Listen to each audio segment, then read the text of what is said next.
మరి పంచ నియమాలు పాటిస్తే మరి సాధన చక్కగా కుదిరి పరమాత్మని చేరుకునే అవకాశం ఉంటారు. మొట్టమొదటిది ఆత్మ నియమం. సాధనలోకి వచ్చే ప్రతి వాళ్ళు కూడా ఆత్మ ఏంటి, దాని లక్షణాలు ఏంటి, మరి ఇవన్నీ తెలుసుకోవాలి.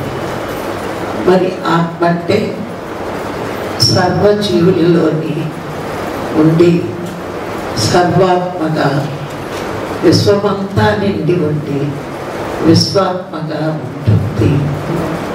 ఈ ఆత్మస్థితిలో ఈ ఆత్మ లేకపోతే ఎవరు కూడా ఒక్క క్షణమైన జీవి బతకలేము. ప్రతి జీవిలోనే ఆత్మ ఉండాల్సింది. మరి ఈ ఆత్మే దైవం. ఈ ఆత్మ అన్నిటికీ శక్తినిస్తుంది, కానీ ఏది తాను అంటించుకోదు.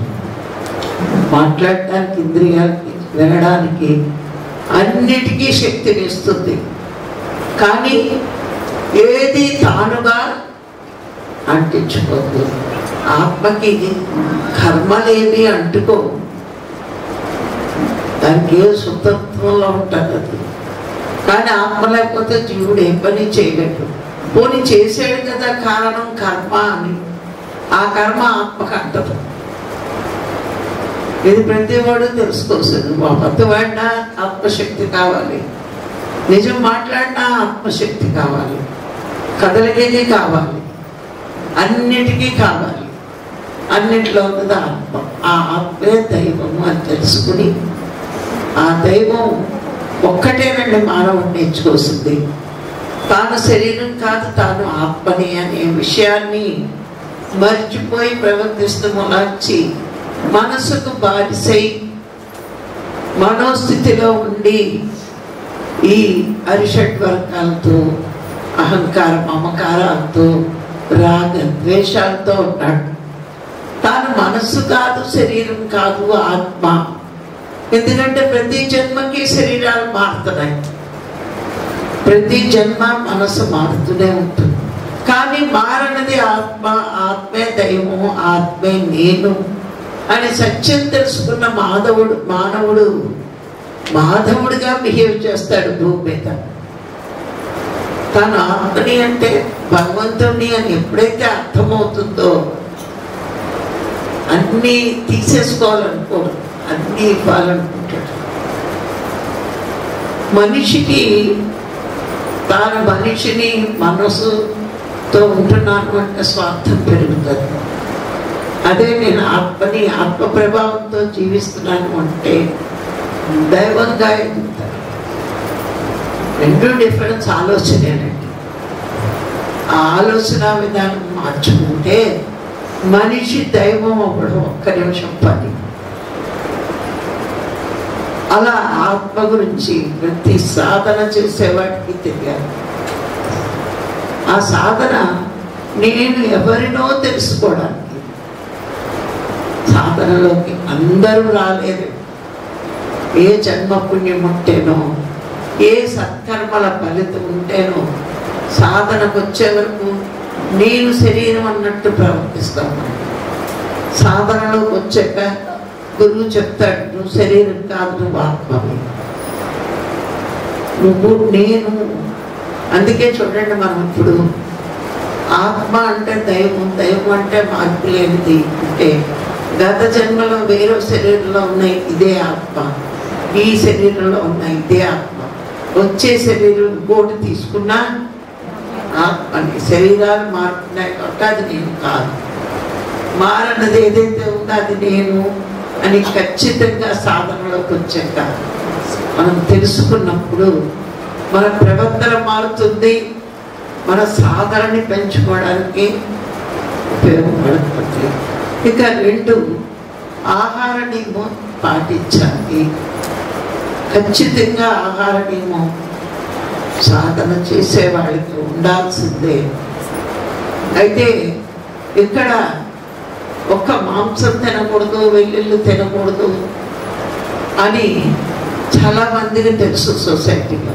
కానీ ఇంకా జాగ్రత్తలు ఏంటంటే పాత్ర శుద్ధి, పదార్థ శుద్ధి, పాక శుద్ధి, 3 శుద్ధులు ఉండాలి.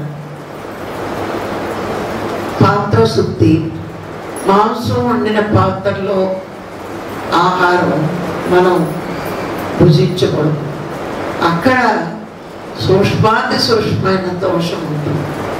ఇప్పుడు చూడండి, ఒక పండుగ రోజు మనం మాంసం వండిన పాత్రలో ప్రసాదం వండి నివేదన చేస్తామా? వేరే పాత్ర పెట్టుకుంటాం. ఎందుకంటే అది నీచు కాబట్టి. నీచు వండిన పాత్రలో ప్రసాదం. ఇప్పుడు మనం ఎట్లాంటి వాళ్ళమంటే అజ్ఞానం. మనం గుడి నిర్మించి అక్కడ ప్రసాదం వండాలంటే చాలా శుభ్రంగా శుద్ధత్వ పాత్రలు వండుతాం. కానీ భగవంతుడు నిర్మించిన ఈ గుడిలో, భగవంతుడే కొలివై ఉన్న ఈ గుడిలో ఎంత అజ్ఞానం అంటే మద్యం, అభిషేకం, మాంసం, ప్రసాదం. మరి అంతేగా మందు వేసేసుకుంటారంటే అర్థమేంటి? ఇది అపవిత్రం అవుతుంది. ఇందులో ఉన్న భగవంతుడు శుద్ధత్వం కోరుకుంటాడు. కానీ ఇందులో ఉన్న భగవంతుడు మనం అశుద్ధత్వం నింపుతున్నాం. పాత్ర శుద్ధి లేక. ఆ పాత్ర శుద్ధి ఉంటే, ఇప్పుడు ఒక ఎండ్రెన్ ఉంది, మందు వాడాక పాత్ర వాడతామా? డబ్బా వాడుకుంటాం, ఇంట్లో చచ్చిపోతూ ఉంటాయి. అలాగా మనం ఆ పాత్రలు మాంసాలు వండితే మరి సూక్ష్మాతి సూక్ష్మమైన దోషం వల్ల మనం ఆ పాత్రలో ఆహారం భుజించకూడదు. అది పాత్ర శుద్ధి. ఇక 2 పదార్థ శుద్ధి. ఈ పదార్థం మనము శుద్ధమైన పదార్థం తీసుకోవాలి అంటే అప్పటికప్పుడు వండుకుంటూ చాలా జాగ్రత్తగా ఆహారం మనం తీసుకోవాలి. నిలవ ఉన్నాయి, కాచిపోయింది, ఫ్రిడ్జ్లో పెట్టుకున్నవి తినడం వల్ల చచ్చిపోం. కానీ మనలో తమోగుణం పెరుగుతుంది. ఈ తమోగుణంలో అవి తినడం వల్ల మనకి సాధన మీద ఇంట్రెస్ట్ పోతుంది. తమోగుణం సాధనకి మహాశత్రువు అండి. అది తమోగుణం ఉన్న వాళ్ళని గుర్తించడం ఎలాగో తెలుసా? ఎక్కువ నిద్ర, ఎక్కువ ఆకలి ఉంటే వాడి తమోగుణం అంటే. యోగి భోజనం ఏంటి? అల్పాహారము, స్వల్ప నిద్ర. మరి బాగా నిద్రపోతున్నాడు అనుకోండి, వీడి తమోగుణం అంటే. బాగా తింటున్నాడు అనుకోండి, వాడికి తమోగుణం అంటే. ఆ తమోగుణ లక్షణాలు ఆకలి ఎక్కువ, నిద్ర ఎక్కువ. మరి యోగికి స్వల్ప నిద్ర, స్వల్ప ఆహారం. మరి పదార్థం ఫ్రిడ్జ్లో ఉంటే పాడవలేదు అనుకుంటారు, కానీ అందులో జీవ లక్షణాలు పోతాయి. అందుకే మనకి బద్ధకం పెరుగుతూ. ఇక పాకశుద్ధి. వంట చేసినప్పుడు ఎంతో మంచి మనసుతో భగవంతుడికి నివేదన చేసేటప్పుడు ఎంత భక్తితో, ప్రేమతో వండుతామో అంత భక్తితో, ప్రేమతో ఉంటే మరి మనకి ఆ మనసు అంత సాధన మీద ఇంట్రెస్ట్ కలుగుతుంది. వండేవాడి మనస్సును బట్టే ఆ పదార్థం ఉంటుంది అని ప్రతివాడు గురించారు. ఎందుకంటే మనస్సు మనం వండేటప్పుడు తిట్టుకుంటున్నాం, కోపంగానో విసుగ్గాని వండితే ఆ పదార్థం యొక్క రుచి ఉండదండి. ఎందుకు ఉండదంటే మన మనసు ప్రభావం అక్కడ పడుతుంది. తర్వాత మన మనసు కూడా అలా కలుస్తుంది. ఒకసారి గాంధీ గారు జైల్లో ఉన్నప్పుడు ఎప్పుడు ఆయనకు ఒక వేరే వంటవాడు ఉండేవాడు. వాడు సెలవు పెట్టాడని వేరే వంటవాడి చేత వంట చేయించాడు. ఆ రోజు ఆయన మనసు తిన్నాక చాలా ఆందోళనగా ఉంది. ఉంటే ఆ జైగర్ని పిలిచి అడిగారు, ఈవేళ నాకు వంట చేసిన వాడు ఎవరు? ఆ వంట చేసిన వాడు హత్యలు చేసే ఒక అంతకుడు. ఆడికి వంట వచ్చి చేయించారు గాంధీ గారు.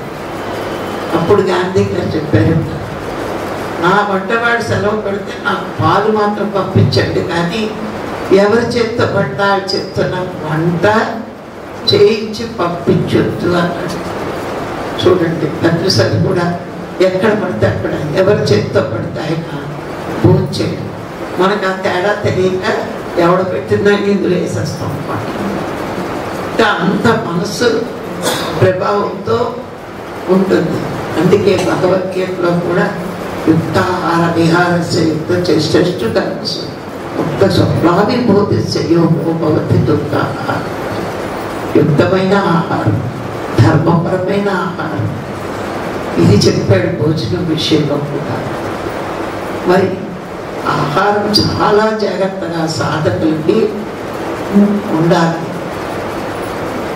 భీష్ముడు ధర్మరాజుకి ధర్మం గురించి ధర్మరాజు కృష్ణుడిని అడిగినప్పుడు నాకంటే కూడా భీష్ముడు బాగా చెప్పగలడు, ఆయన అసలింద బ్రహ్మచారి అని పాండవుల్ని భీష్ముడి దగ్గరికి తీసుకువెళ్తే భీష్ముడు మొదలు పెట్టేటప్పటికి ద్రౌపది పక్కు నవ్విందంట. అప్పుడు భీష్ముడికి అర్థమైందంట, నువ్వు ఎందుకు నవ్వుతున్నావు అని నాకు తెలుసు. మాయాజ్యోతి వాడినప్పుడు నేనేం మాట్లాడలేదు, కోడలికి వస్త్రాలు వచ్చినప్పుడు నేను మాట్లాడలేదు. మరి ఇప్పుడు ధర్మం గురించి నేను చెప్తుంటే నీకు నవ్వు వస్తుంది. ఈ ధర్మం అప్పుడేమైంది? మరి అప్పుడు అది అధర్మ యుద్ధం, అధర్మం చూద్దాం కదా. మరి కోడలను అలా అవమానించడం అధర్మం కదా. అప్పుడు ఎందుకు మాట్లాడలేదని నువ్వు నవ్వుతున్నావని నాకు అర్థమైంది. కానీ నేనప్పుడు అధర్మపరమైన కూడు తిన్నా, నా రక్తమంతా మలినమైపోయింది. అందుకే అక్కడ అధర్మం జరుగుతున్నా నేను మాట్లాడలేని నిస్సహాయ స్థితిలో ఉన్నాను. కానీ యుద్ధాలలో జరిగిన గాయాల వల్ల నాలో అశుద్ధ రక్తం అంతా బయటికి పోయి శుద్ధ రక్తం మిగిలింది. కాబట్టి నేను అసలింద బ్రహ్మచారిని, కాబట్టి ధర్మాన్ని నేను తప్పించి ఎవ్వరూ చెప్పలేదు అని భీష్ముడు చెప్పడం లేదు. అంటే అంత గొప్పవాడు కూడా అధర్మపరమైన కూడి తినడం వల్ల రక్తం మలినమై మనస్సు మలినమై అధర్మాన్ని జరుగుతున్నా మాట్లాడలేని స్థితిలోకి వెళ్ళాడు. అందుకే సాధకులు ఎంత జాగ్రత్తగానో మరి ఆహారాన్ని పాటించేస్తుంది. ఇవన్నీ మనం ఎందుకు తెలుసుకోవాలి? చాలామంది చెప్తారు ఆ పురాణాలన్నీ ముగ్గురి పురాణాలన్నీ. ఈ పురాణం చదవకే యోగ భ్రష్టత్వంలో ఉన్నాం మనం. నాకు తెలుసున్నది సత్యం, నేను చేస్తున్నది ధర్మం, నాకంటే ఆవిడ లేడు. ఈ మూడు ముక్కలు చాలా బాగా మంటపడతాయి. కానీ పాత చింతకాయ పచ్చళ్ళలో పచ్చానికి కావలసిన లక్షణాలన్నీ ఉండి భవరోగం ఉన్న సాధకుడికి ఆ రోగాన్ని వదలగొడుతుంది. భాగ్య రోగాలు ధ్యానం వల్ల ఉంటే ఈ మనసుకున్న రోగం ఏంటి? నేను నేను నేను నేను అనే అహంకారం. నేను ఫలానా, నేను ఫలానా, నేను ఫలానా. ఎంతవరకు నువ్వు నేను అన్నావో నీకు అజ్ఞానమే ఉంది. నువ్వు ఆత్మని నేను అని అనుకున్న రోజు జ్ఞానం వస్తున్నట్టే కనుక నువ్వు ఎంత సీనియర్ టాప్ మోస్ట్ మాస్టర్ పత్రికతో 50 ఏళ్ళతో పరిచయం ఉన్నా ఆత్మే నేను అని తెలుసుకోకపోతే అది అజ్ఞానమే. చాలా మంది నేను క్లాసులకు వెళ్తే చెప్తాను, మాకు ఎప్పుడో తెలిసాడు పత్రికారు ఏంటో ఆయన చెప్పేవాడు, మేము పెద్దగా శ్రద్ధ పట్టలేము. నేనేం చెప్తాను, నీ కర్మ ఖాళీ ఆయన గుర్తించలేకపోయారు. ప్రపంచం అంతా గుర్తించాక పత్రికలు మావాడు అంటున్నారు. మేము ఫస్ట్లో 15 ఏళ్ళ క్రితం బోధన అంతే, ఏంటి ఆయన మీ గురువా? క్రికెట్ బ్యాట్ పెట్టుకుని గ్రౌండ్లో తిరిగేవాడు, ఆయన మీ గురువు. ఇప్పుడు ప్రపంచం అంతా పత్రికలు ధ్యానం నేర్పుకుంటే మనం ధ్యానం అంటే ఆ టీవీలో యూట్యూబ్లో చూసినప్పుడు నిజమే కదా, చిన్నప్పుడు అన్నాడు నాన్న మేము వెళ్ళా. ఎందుకు వింటావు? ఇంట్లో వాడు చెప్తే వినబుద్ధి కాదు, ఊర్లో వాడు అదే తిప్పి చెప్తే బాగా నచ్చుతుంది. ఎవరికైనా అంతే, ఇంట్లో వాడు మనం చెప్తే మన ఇంట్లో వాడికి నచ్చదు, పక్కింట్లో వాడు తిరగేసి చెప్తాడు. అంత బాగా చెప్తున్నారు క్లాసు, మన దగ్గర కూర్చొని వస్తేగా క్లాసు వినడానికి. ఊరంతా గుర్తించాక అప్పుడు గుర్తొస్తారు ఇంట్లో వాడు.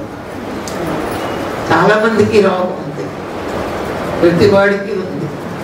ధ్యానం చేయబుద్ది, ఎప్పుడు చేయబుద్ధి వేస్తుందంటే రోగం వచ్చింది. ఈ రోగం వచ్చాక అప్పుడు గుర్తొస్తుంది ధ్యానం చేసి చూద్దాం.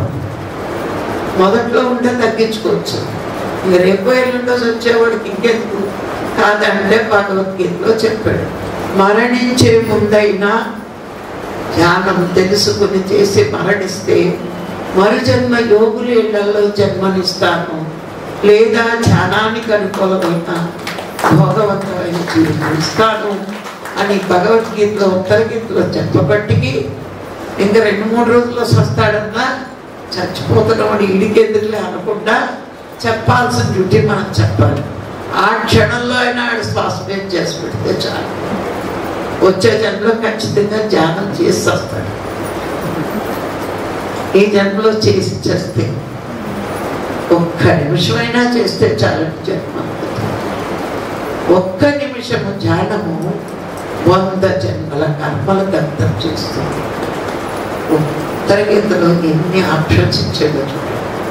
ఒక్క నిమిషమైనా నువ్వు శూన్యంలో ఉండగలిగితే 100 జన్మల్లో చేసిన కర్మల దగ్ధం. అంటే ఈ లెక్కన మనం ఎన్ని జన్మలు తీసుకున్నట్టు? 1,000,000 కోట్ల జన్మలు తీసుకుని వచ్చాం.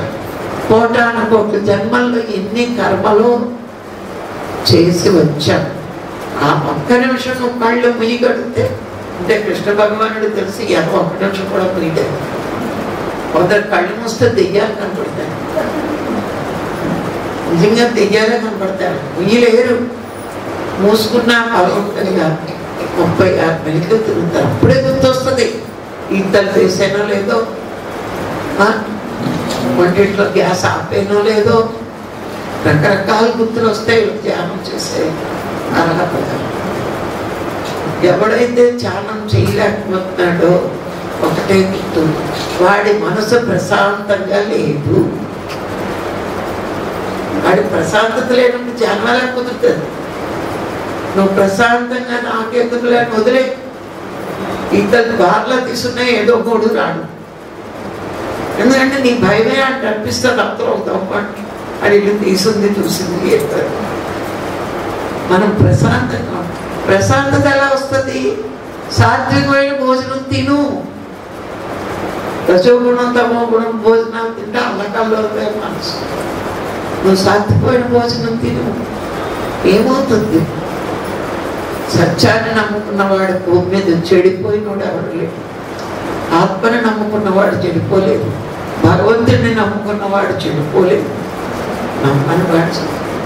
నువ్వు ఇదంతా ఆహార నియమం పాటించగా మనసు అల్లకల్లోలం అయిపోతుంది. ఎప్పుడైతే ఆ నియమం పాటిస్తూ ఉంటారు సత్యానికి దగ్గర అవుతూ ఉంటాం. అందుకే ఆహార నియమం ఖచ్చితంగా పాటించాలి సాధకుడు. ఇక 3వ పాయింట్, సమయ నియమం పాటించాలి. ఇదే లేదు మనం 9 గంటలకు చేరమంటే 11కి, ఇంకా మరీ దారణం 12. అంటే ఇంట్లో వంట బాగానే వచ్చలే అని వచ్చేస్తారేమో, మరీ దారుణం కదండి. మనం దేని మీద శ్రద్ధ పెడతామో మనకు అదే దొక్కుతుంది. గట్టిగా కొట్టాడు తప్ప.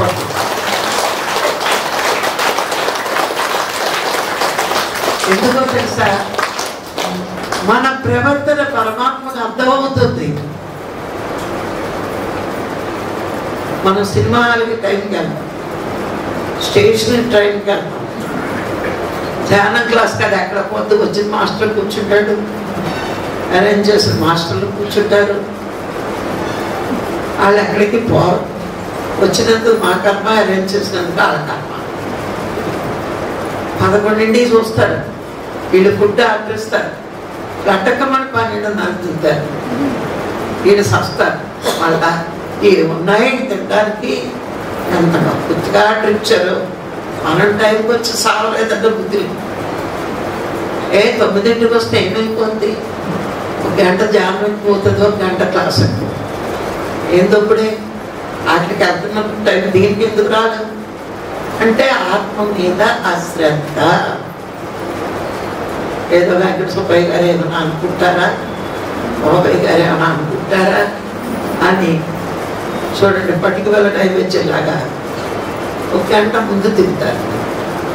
ఆయన ఏమనుకోడు, అమ్మయ్య రాలేదా, ఆకులు నొమ్మలు మిగిలింది అనుకుంటాడు. వస్తేనే పెద్ద, మరి టైం దాటి వస్తే ఆయన డిస్ట్రిబ్యూషన్ తెలియదు. నేను సత్యాన్ని చాలా గట్టిగా చెప్తాను. మీరు నన్ను తిట్టుకున్నా సరే ఈ బాధలన్నీ నేను పడేదాన్ని. వడ్డేలు ఈ గోల్ చూసి వడ్డేలు మానేసి 3 days పెట్టాను. ఎందుకంటే ఈ ఎస్టిమేషన్ గోల్ 3 days అనుకోండి, మొదటి రోజు కొంచెం మేము డిస్టర్బ్ అవుతాం, ఇంకా తర్వాత 3 రోజులు మాకు ఎస్టిమేషన్ తెచ్చుకోవడం. ఈ టెన్షన్ మాకు అవసరమా, మీ గురించి గుండె నొప్పి తెచ్చుకోవడం. 100 ఏళ్ళు బాధగా నీ గుండెకాయ టెన్షన్ ఎక్కువైపోయి 50 ఏళ్ళకే టప్పమని నేను ఇంక పనిచేయనంట. మీ మూలాన్ని మేము తెచ్చుకోవడం గుండె నొప్పి. అందుకే అయితే అయింది ఖర్చు, ఇచ్చినవాడు పుచ్చుకుంటాడు. ఎక్కడ వదిలిపోయే డబ్బు కోసం కప్పు తెచ్చు. నాకు టెన్షన్ లేకుండా ఉంటుంది 3 రోజులే. ఒక రోజు ఏదో టెన్షన్ కదా, 12ంటికి దగ్గర పెట్టి దారుడుగా ఆ ఇళ్ళకి ఇంట్లో తాళం వేసి ఓ షాపింగ్ చేసుకుని, ఎందుకు పక్కాగా అలా వచ్చిందా ఆమెను చూస్తున్నాం. వాళ్ళిద్దరిలో ఎవరు వచ్చారు, నువ్వు వచ్చావా, నువ్వు వచ్చావు 12ంటికి. నేను అందుకే 9:30కి మేము వస్తాను. అయిపోయినా మీకు రారని నాకు తెలుసు. ఎందుకంటే స్కూల్లో పిల్లలు ముందు వస్తారు, టీచర్ తర్వాత వస్తారు. ఇక్కడ టీచర్ ముందు వస్తున్నాడు, పిల్లలు తర్వాత వస్తున్నారు. ఏదో దౌర్భాగ్యం, మా దౌర్భాగ్యం. మా కోసం మీరెదురు చూడట్లేదు, మీకోసం మేము ఎదురు చూస్తాం. ఎవడొస్తాడా ఎవడొస్తాడు, ఇలాంటి డ్యూటీలు ఇచ్చాడు పక్కన. తర్వాత అహంకారంతో రెచ్చిపోతుంది, కారం తగ్గించాలని ఎదురు చూడాలి. అదనమాట సమయ నియమం అంటే పరమాత్మ ప్రతి క్షణము మనలో ఉండి మనని గమనిస్తూనే ఉన్నాడు.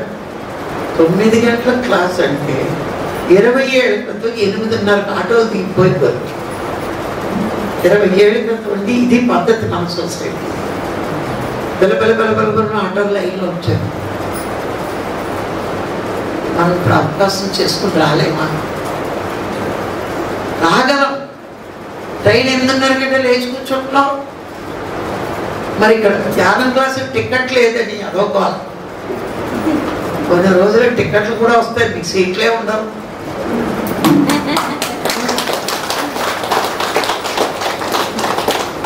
నేను శ్రద్ధ చేస్తాను, డబ్బును వచ్చినోడికే సీటు. అందుకే ఒక సీక్రెట్ ఏంటో చెప్తా. ఫస్ట్ కుర్చీలు అసలు ఖాళీ ఉంచకండి. లాస్ట్ కుర్చీలు ఖాళీ ఉంటే లేజీ ఫీల్ అన్నప్పుడు. ధ్యానం క్లాసులో ఫస్ట్ కూర్చోవాలి, సినిమాలో వెనక్కి కూర్చోవాలి, అది ధ్యానం. మనం ఏంటంటే మాట్లాడితే కళ్ళు మూసుకొచ్చి వెనక్కి వెళ్ళిపోతాం. లేకపోతే నా క్లాస్ బోర్ కొడితే వీడియో చూసుకోవచ్చు. కొంతమంది వాళ్ళు కూడా ఉంటారు వెనక్కి కూర్చొని సెల్ చూసుకునేవాళ్ళు. మీకు తెలీదా? నేను మా వీడియోస్లో చెక్ చేస్తుంటాను. నేను చెక్ చేస్తానే ఆవిడ సెల్ఫీ. నాకు ముందున్న వాళ్ళ మీద నమ్మకం బాగా ఉంటుంది, వెనకాల మీద అనుమానం వస్తూ ఉంటుంది. అప్పుడు రౌండ్ వేస్తుంటాను చుట్టూ. అప్పుడు పట్టుకుని అప్పు బయట కూర్చోబెడతాను. చాలా స్ట్రిక్ట్ ఉంటుంది అక్కడ, చాలా రూల్స్ ఉంటాయి. ధ్యానం అంటే ధ్యానం కోసమే రావాలి. షాపింగ్కి సైట్ సీయింగ్కి వెళ్ళలేదు. మళ్ళా 3వ తారీఖున 5 గంటలకి వెళ్ళవు, బయట అడుగులు ఎక్కడం.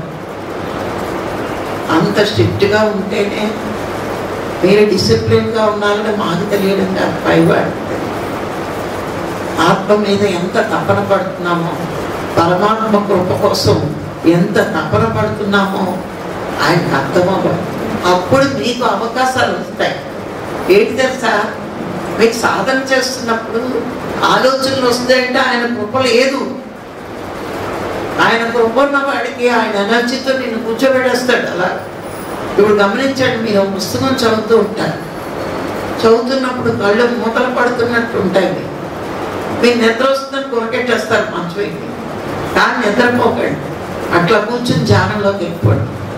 ఒక్క ఆలోచన లేని సాధన కుదురుతుంది అప్పుడు. అంటే ఆ స్పిరిచువల్ బుక్ ద్వారా కూడా మీకు ఎనర్జీ ఇచ్చే ఛాన్స్ అవి చూస్తూ ఉంటాడు.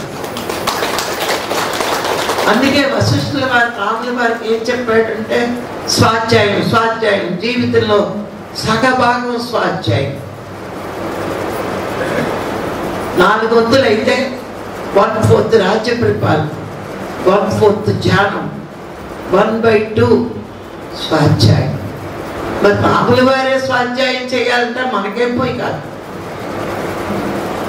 అంత స్వాధ్యాయం మనం చెయ్యాలి. క్లాస్లో 3 విషయాలు వినొచ్చు, 3 సబ్జెక్టులు, కానీ ఒక పుస్తకం మనకి 100 డౌట్లు తీరుస్తుంది, 100 కాన్సెప్ట్లు చెప్తుంది. అది ఊరికే పత్రిక మనకు నేర్పలేదండి స్వాధ్యాయం.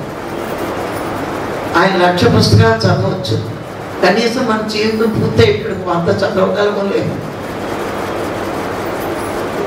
టీవీ మానేసి, పక్కోళ్ళతో కబుర్లు మానేసి, సెల్ మానేస్తే కనీసం రోజుకి 1/4 పుస్తకం కూర్చోవచ్చు.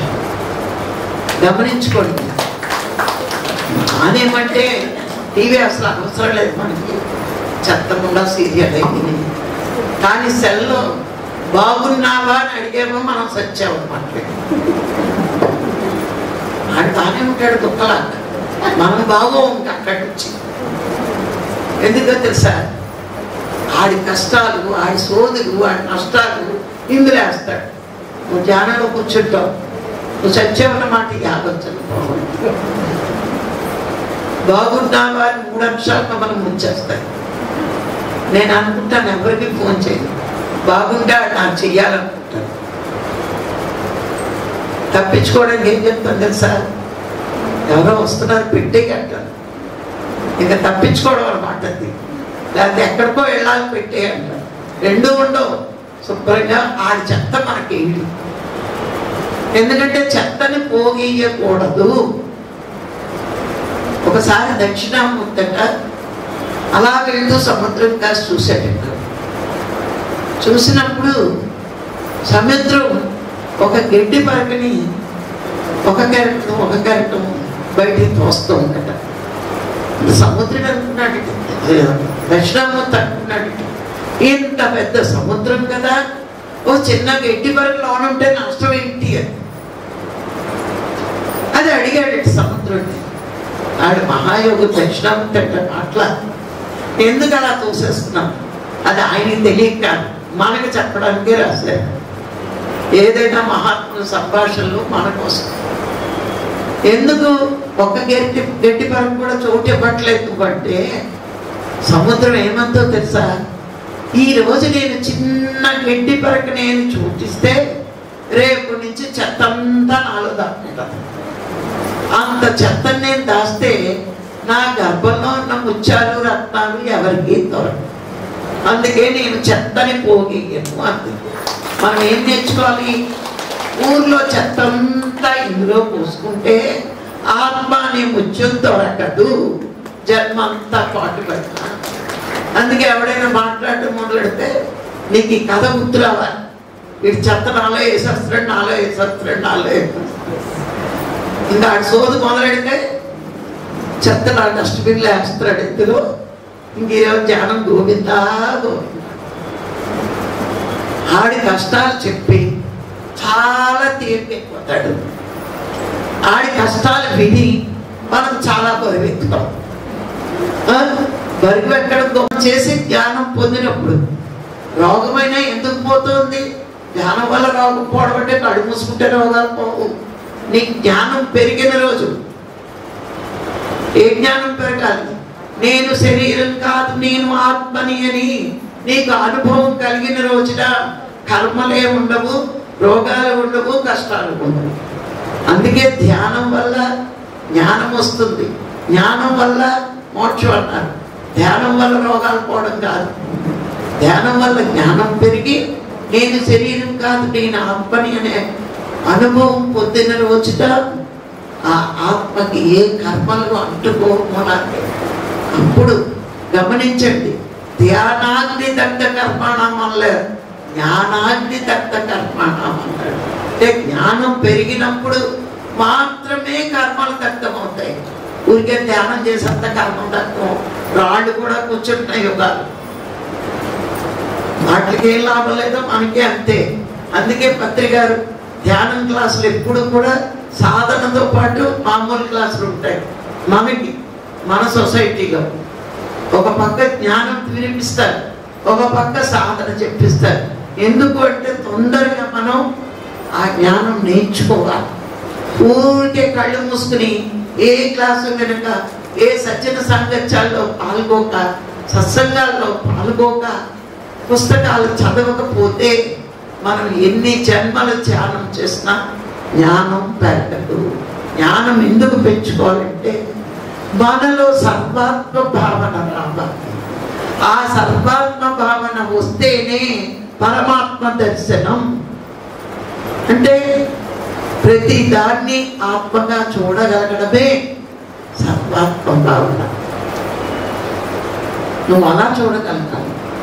ముందు భక్తి ఉంటుందండి, అందరికీ భక్తి ఉంటుంది. ఆ భక్తి వల్ల మనం ఏం చేస్తాం? పుణ్యం వస్తుందని పుణ్యకర్మ చేస్తాం. ఏ దానం చేస్తే ఆ పుణ్యం చేయగా చేయగా కొన్నాళ్ళకి మనకి ఆనందం వచ్చినప్పుడు మనకే ఒక వైరాగ్యం వస్తుంది. చేసేది నేను కాదు, భగవంతుడు దయ వల్ల నేను చేస్తున్నాను అని నువ్వే క్షణాన్ని అనుకుంటావో ఈ కర్మ ఫలం పరమాత్మకు అర్పించిన. అలా అర్పించినప్పుడే నీ జీవితంలోకి సద్గురువు వస్తాడు.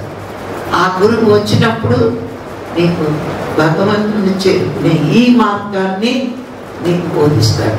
పుణ్యం చేస్తే రాడు, సత్కర్మల ఫలితం వల్లే సద్గురువు వస్తాడు. అప్పుడు నువ్వు అక్కడగా చూడవలసింది విగ్రహాల్లో దైవాన్ని చూసే మనము సృష్టి అంతా దైవాన్ని చూసే స్థితికి గురువు తీసుకెళ్తాడు. అదే సర్వాత్మ. తుకారాం అంట మొదట్లో పాండురంగడి గుడికి పెట్టి భక్తితో తన్మయత్వంగా ఉండేవాడు. తర్వాత ఇంకెళ్ళలేదు, ఎక్కడ కూర్చుంటే అక్కడ అలా పాటలు పాడుకుంటూ తన్మయత్వంలో అభంగాలు పాడుతూనే ఉండేవాడు. ఒకరోజు ఇంట్లో కూర్చుని అలా తన్మయత్వంలో పాటలు పాడుకుంటూనే ఉంటాడు. ఒకసారి కుక్క ఏం చేసిందంటే వచ్చి అన్నం గిన్నె లాక్కుని వెళ్ళిపోతుందట. అప్పుడు తుకారాం అన్నాడట, పాండురంగా ఆగు ఆగు, నెయ్యేస్తాను ఉంటాను, అలా తింటావు అన్నాడు. అంటే ఆ కుక్కలో కూడా ఆ పాండురంగాన్ని దర్శించాడు. అది సర్వాత్మ భావన. మన కుక్క కనిపిస్తుంది, ఆయన పాండురంగా అంటే ఎవరిని చూసినా ఆత్మస్వరూపమే అనే ఎరుక మనకి కలిగినప్పుడు మనకు కూడా సర్వాత్మ భావన వస్తుంది. ఈ ప్రయత్నాలన్నీ ఎందుకు? దానికోసమే మనం ఈ ప్రయత్నం, ఈ సాధన, ఈ జ్ఞానం, ఇవన్నీ గురువు గారు ఎందుకు సజ్జన సాంగత్యాలు, సత్సంగాలు, ఎందుకు సాధన, ఎందుకు ఈ జ్ఞానం క్లాసులు, ఎందుకు స్వాధ్యాయం, ఎన్ని విధాల మనని దైవాన్ని చేయడానికి గురువు కృషి చేసాడు. ఆలోచిస్తే ఆయన అంత పని చేశాడు, నేనంత పని చేస్తున్నాను. కనీసం నా కోసం నేను చేసుకుంటున్నానా? ఎవరి కోసం అక్కల, మన కోసం. మనం పొద్దుటి నుంచి రాత్రి వరకు కూర్చుంటే ఫోన్లో ఎంతసేపు, టీవీ ఎంతసేపు, గోడ మీద కూర్చుని ఎన్ని సుల్లు కబుర్లు, అరుగుల మీద కూర్చుని ఎన్ని మాటలు. ఇప్పుడు అరుగుల మీద కూర్చోవట్లేదు, సెల్ల పెద్ద కాలక్షేపం కదా పాపం. ఎంత పిచ్చెక్కిపోయిందంటే ఒకసారి నేను డోర్ క్లాస్కి వెళ్ళాను. అక్కడ ఏదో సమాధులు ఉంటే చూసుకొస్తున్నాను. రైలు గేట్ పడింది, కారు ఆగిపోయింది. కారులో దిక్కు చూస్తాను, నీళ్ళు ఎలా కళ్ళకసుకుంటాను, చూస్తాను, ఊరికే చూస్తాను. ఆ పళ్ళు అమ్ముతున్న ఆవిడ పాపం బేరం కూడా చూసుకోవట్లా.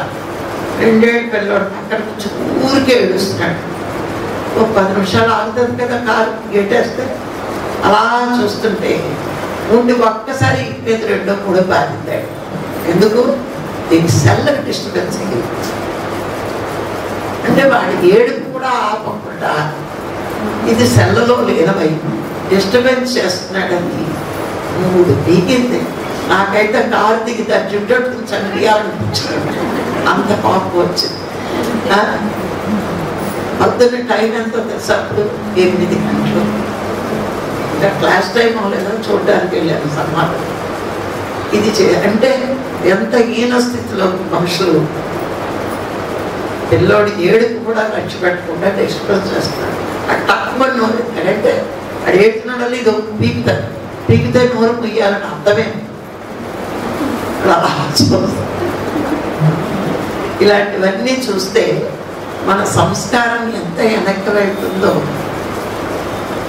టెక్నాలజీని వాడుకున్న వాడికి మంచి ఉపయోగం, ఇలాంటి వాడికి ఏమనాలి? ఇది ఒక నికృష్ట జన్మ. ఉన్నాయి నికృష్టులు కూడా. ఇలాంటి వాడు పైకి వెళ్ళాక ఎక్కడ తీసుకెళ్తాడు సార్? ఎక్కడి నుంచి స్టార్ట్ అయిందో జన్మ అక్కడి నుంచి వస్తుందన్నమాట. ఎందుకంటే పాఠాలు సరిగ్గా రాక మానవ జన్మించిన ఇలా వేస్ట్ చేసుకుంటే మళ్ళా మొదటి పాఠం నుంచి బయలుదేరి. అందుకని ప్రతి దాన్ని ఒక టైం ఇచ్చాడు. క్షణం మృత్యువుకు దూరం అవుతున్నాం, దగ్గర అవుతున్నాం. అవునా కాదా? 1 నిమిషం దాటింది అంటే అక్కడికి గురువులు ఎందుకు వస్తారో తెలుసా? సరిగాని గురువు భయపడతాడని పత్రికలు చెప్పలేదు. మృత్యువు నీ పక్కనే ఉంది, ఏ క్షణానికి దానికి నీ మీద ప్రేమ వచ్చిందో పట్టుకురాడతాడు. ఎక్కడో ఉండదంటే మన తల్లిదండ్రులు, భార్య, బిడ్డలు నా పక్కన ఉంటాడు. పాపం మృత్యు మాత్రం కూడానే ఉంటుంది అంటాడు. ఏమో నువ్వు వెళ్ళి అడవిలో కూర్చుంటే ఇది రాకపోతే అలాగా, నువ్వు అడవిలోకి వెళ్ళా కూడా వస్తుంది. నిన్ను వెన్నింటే ఉంటుంది. నీ పక్కనే మృత్యు ఉంది కాబట్టే ఆ మృత్యువు నిన్ను ప్రేమించేలోగా నువ్వేం చేయాలా? ఏం చేయాలి? గురువు వచ్చిన నుంచి సాధన ఉపయోగించుకోవాలి.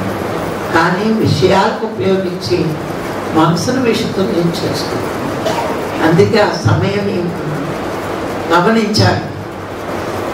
కోట్లు పెట్టినా కొనలేనిది కాలం ఒక్కటే.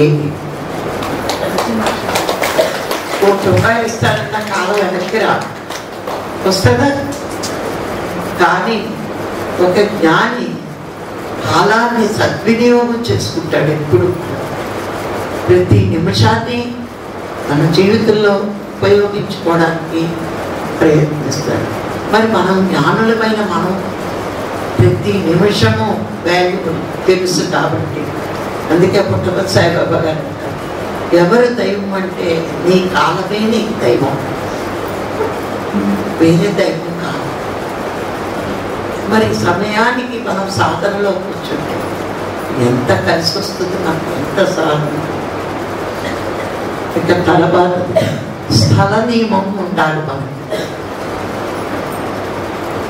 ఏమిటి ఆ స్థల నియమం అంటే ఎక్కడ కూర్చుంటే మన సాధన కుదురుతుందో మనం గ్రహించాలి. ఎందుకంటే ఇలాంటి ప్లేసుల్లో కూర్చుంటే చుట్టూరు ఉన్న వాళ్ళని బట్టి మనకు సాధన.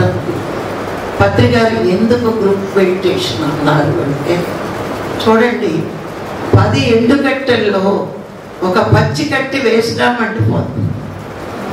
అలాగే గ్రూప్ మెడిటేషన్లో అంతమంది సాధకులు ఉంటే ఒక కొత్తవాడు కూడా సాధన చెయ్యగలిగే శక్తి ఆ ఎనర్జీలో వాడికి కలిసిపోతుంది. అందుకే ఎప్పుడు కూడా మనం గ్రూప్ మెడిటేషన్ వదులుకున్నామంటే మన అంత తెలుగు తక్కువ వాడు ఎవరు లేదు. ఎక్కడ ఇలాంటి సజ్జన సాంగత్యాలు జరిగినా వాడు పిలిచినా పిలవకపోయినా పెళ్ళేదని భోజనమాలి ఏం నష్టమే లేదు, కానీ ధ్యానం చేసి రావాలి. జ్ఞానం కోసం పరుగులు పెట్టాలి. పరుగులు పెట్టి తపనతో మనం నేర్చుకోగలగాలి. అలా స్థలాన్ని మీరు గమనించండి.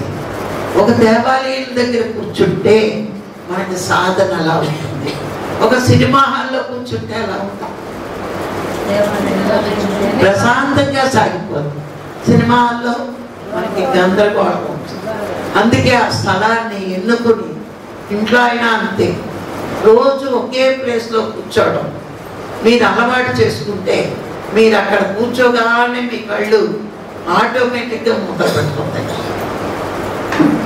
స్థలం చెప్తారు, ఇక్కడ ఎనర్జీ వచ్చింది మీకు, అక్కడే కూర్చోవాలి ఆటోమేటిక్గా. ఇక తర్వాత మీరు అబ్జర్వ్ చేయండి. అదే ప్లేస్లో కూర్చుని మీరు జూమ్ కానీ ఏదైనా చెప్తే మీకు తెలియకుండా కూడా క్లాస్ చక్కగా చెప్పేస్తారు. అది ఆ ధ్యానానికి ఉన్న శక్తి అలా ఒకే స్థలాన్ని ఎందుకు సాధన కూర్చోవాలి. ఇక లాస్ట్ సహవాస నియమం పాటించాలి. మన స్నేహితులు కూడా మన సాధన పెంచే స్నేహితులతో స్నేహం చెయ్యాలి, కానీ సాధన పోగొట్టే స్నేహం వదిలేయడమే మంచిది. మనని ఎక్కిరించేవాడు అప్పుడే ధ్యానం ఎందుకు, నువ్వు ముసల్దానం అయిపోయావా, ఓల్డ్ టైం ఉంది, ఏమో రేపే చచ్చిపోవచ్చేమో, ఎవరు చెప్పాడు? అవునా? ఈవేళే ధ్యానం చేయాలి. ఉంటామా? మా చిన్నయ్య పత్రికా పరిచయం కొత్తలో పత్రికను ఇప్పుడు తిట్టుకుంటూ ఉండేవాడు. ఎందుకంటే మా బావ కోట్లు గడించేవాడు, అన్ని మానేసి ధ్యానం అంటాడు.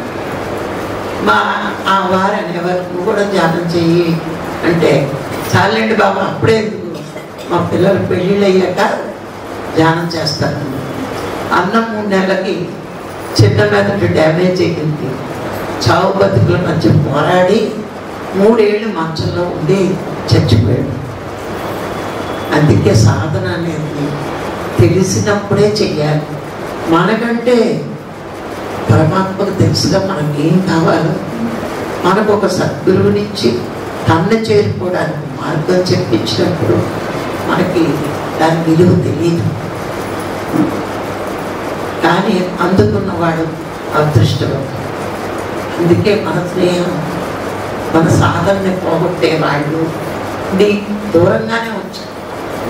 అందుకే సజ్జనులతో స్నేహం. పాండవులు కృష్ణుడితో స్నేహం చేసి ముందు కష్టాలు పడినా లాస్ట్కి ఆనందం పొందారు. మరి శకునితో స్నేహం చేసిన కౌరవులు భోగం ఉన్నట్టే ఉంది, కానీ మొత్తం ప్రాణాలే కోల్పోయారు.